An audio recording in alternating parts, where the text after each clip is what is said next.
Now, when you think about animated TV shows, automatically your mind will go to The Simpsons almost immediately. Now, it may not be the force that it once was, but the golden age is unrivaled, and the sheer longevity of the show is something that no other can match or will likely ever be able to match. And buried under that avalanche of content are some facts about The Simpsons that are, even when you hear them, things that you would totally struggle to believe. The last 30 plus years have been littered with fallouts behind the scenes, inspirations behind certain characters, and unrealized celebrity cameos that have to be heard to be believed. So let's take a look at them. As I'm Jules, this is WhatCulture.com, and these are 10 mind-blowing facts you never knew about The Simpsons. Number 10. Smithers was always supposed to be yellow. Now, many of those that live in Springfield have grown and evolved over the years, changing in some way or another, but few have gone through this quite like Waylon Smithers, however, as he was depicted as black in his first appearance and has been yellow ever since his second. This has always seemed like quite a strange alteration to make to a character after just one episode, with many fans asking why his skin color was changed at all, but the truth is that Smithers was always intended to be yellow. According to longtime writer, director, and animator for The Simpsons, David Silverman, there was an error in Homer's Odyssey that led to Smithers being animated in the wrong color. As this was his first appearance, it was assumed that this was his original design, but that was never the case. Silverman stated that Smithers' character, as a sycophant to Mr. Burns, was always the plan, and that the writers didn't believe that it would be a good idea for this particular character to be black. So just one episode later, Smithers was back to his original yellow design. Number 9. Marge was originally designed with bunny ears.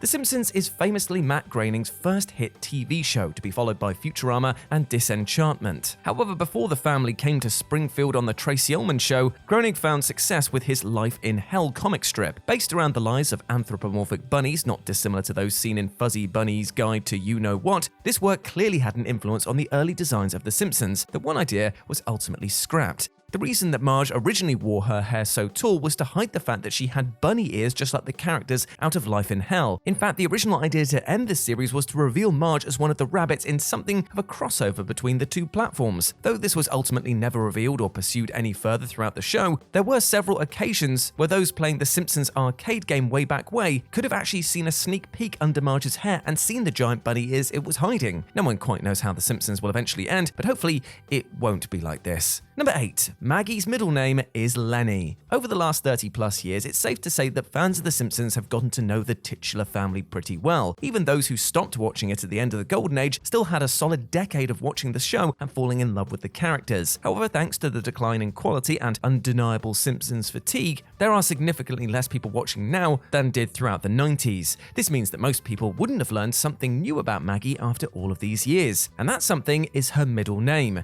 Even Homer was surprised to learn that Maggie was short for Margaret years ago, but he knew well enough that her middle name is Lenny. This came about during a flashback episode in which Homer helped deliver Todd Flanders. Ned and Maude decided to name their second-born Todd Homer Flanders as an honor to their neighbor and friend. And almost as an afterthought to the story, Homer added that the same thing happened with Maggie, which is why her middle name is Lenny. The poor thing. Number 7. The story behind Poochie. Over the years, The Simpsons has famously predicted many huge events that have happened in real life, often decades later.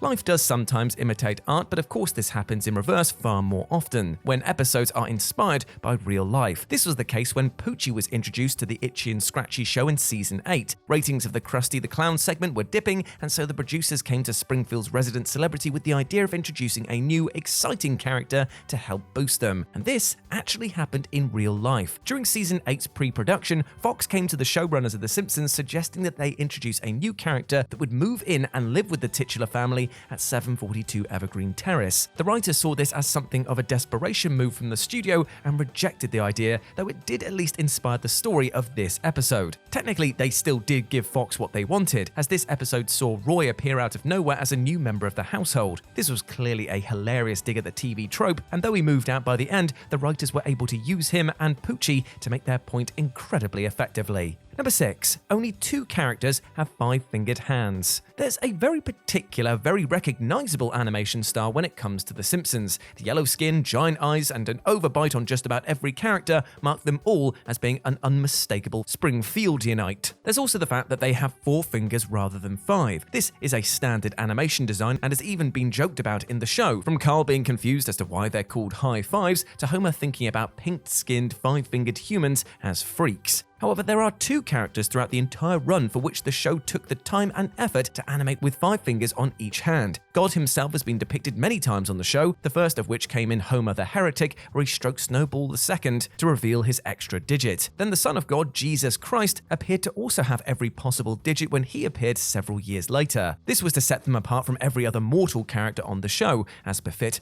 their holy status of divinity, even if it was just one of Homer's dreams. Number 5. Edward Norton, amongst others, was originally in the movie. Coming in 2007, the Simpsons movie was something that fans had been clamoring for years. The show was finally transcending the small screen and coming to cinemas in a larger-than-life story around Springfield being cut off from the world thanks to a giant dome. And with such a big event came famous, well, not faces, but voices. Albert Brooks, the members of Green Day, and Tom Hanks all made appearances in the movie, but several potentially big guest stars were originally intended but didn't quite make the final cut. One of the biggest names that ended up on the cutting room floor was that of Edward Norton. The Fight Club star was to lend his Woody Allen impression to the man caught between escaping or remaining in Springfield, only to get crushed by the dome anyway. However, the writers found the eccentric voice to be too distracting. He was ultimately replaced in this role by Dan Castellaneta, though he was still able to add his first Simpsons appearance 6 years after the movie released in 2013. Other characters who just missed out on the role for the 2007 movie were Erin Brockovich, Minnie Driver, Ela Fisher, and Kelsey Grammer. Number 4. Sideshow Bob almost had a very different voice. Despite only ever appearing once every season or so, Sideshow Bob has become one of Springfield's greatest and most popular characters over the years. He arguably even outshines Mr. Burns as the show's all-time greatest villain. One of the biggest reasons for Bob's popularity is, of course, the gravitas and personality lent to him by the wonderful Kelsey Grammer, who can threaten murder before banging out a show tune without missing a beat. And could anyone else have pulled off making a rake to the face so funny so many times? Well, someone almost did. Originally, Grammer was not the first choice for the role. Way in season 1, the showrunners had lined up none other than James Earl Jones to play Krusty's sidekick. It's not hard to see what Darth Bloody Vader would have brought to the role, but this would have certainly resulted in a very different character altogether. Ultimately, Jones still became a friend of the show, appearing several times over, most notably in the very first Treehouse of Horror episode. As wonderful as he could have been in Sideshow Bob's oversized shoes, 30 years later it's impossible to imagine anyone but Grammer's voice coming out of that criminal's mouth. Number 3. Homer's medical bills. Homer has done many things in the last 3 decades, and one unfortunate thing that he has made a habit of is getting very badly hurt very often. To say that he has spent a fair bit of time in hospital would be a huge understatement. Falling down Springfield Gorge, needing a triple heart bypass, and being hit on the head with a hammer by Maggie is just the tip of the iceberg of injuries that, in the real world, would have absolutely bankrupted him. A group of researchers have actually now calculated roughly the total figure for Homer's healthcare bills, and it is staggering. Broken down into categories, the most expensive of Homer's injuries has to be the brain damage, which would take about $1.5 million to sort, paralysis, which is $500,000, and radiation exposure, which is around $150,000, with everything totaling up to a heart-stopping $143 million. There have been theories in the past about secret Simpson incomes that allow them to live as comfortably as they do on just one pay packet, but even then, there's surely no way that anyone could afford to go through what Homer has. Then again, in the real world, no one would have ever survived going through all of that, never mind being able to afford it. Number 2. Who shot Mr. Burns originally? This question took America by storm back in 1995, and the whole 2-parter is still considered by many to be among the greatest episodes in the show's entire run. It was almost very different, however. Famously, Maggie Simpson was Mr. Burns' shooter, though in the Simpsons 138th episode Spectacular, hosted by Troy McClure, there are several different endings shown. Even though there was an entirely different ending produced with Smithers as the culprit, the writer's first choice was actually quite obscure. Not Maggie, not Smithers, but Barney Gumble.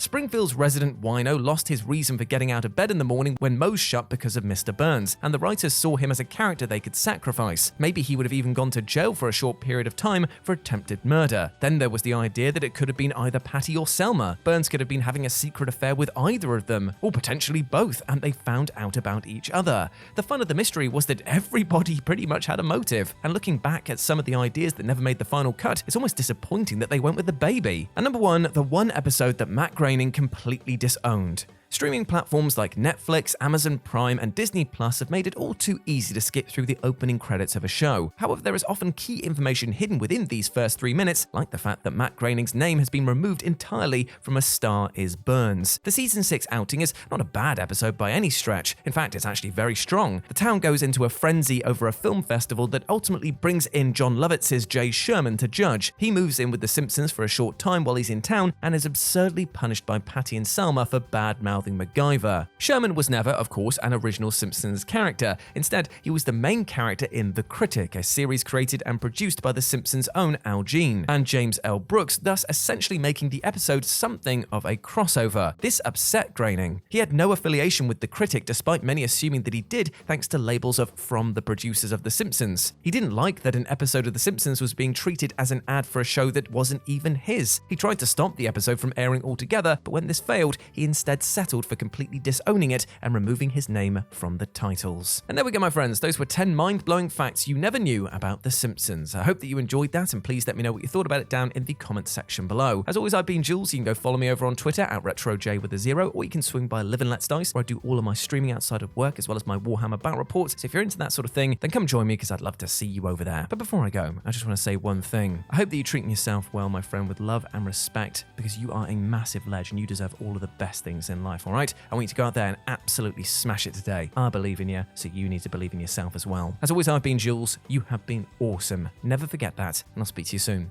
Bye.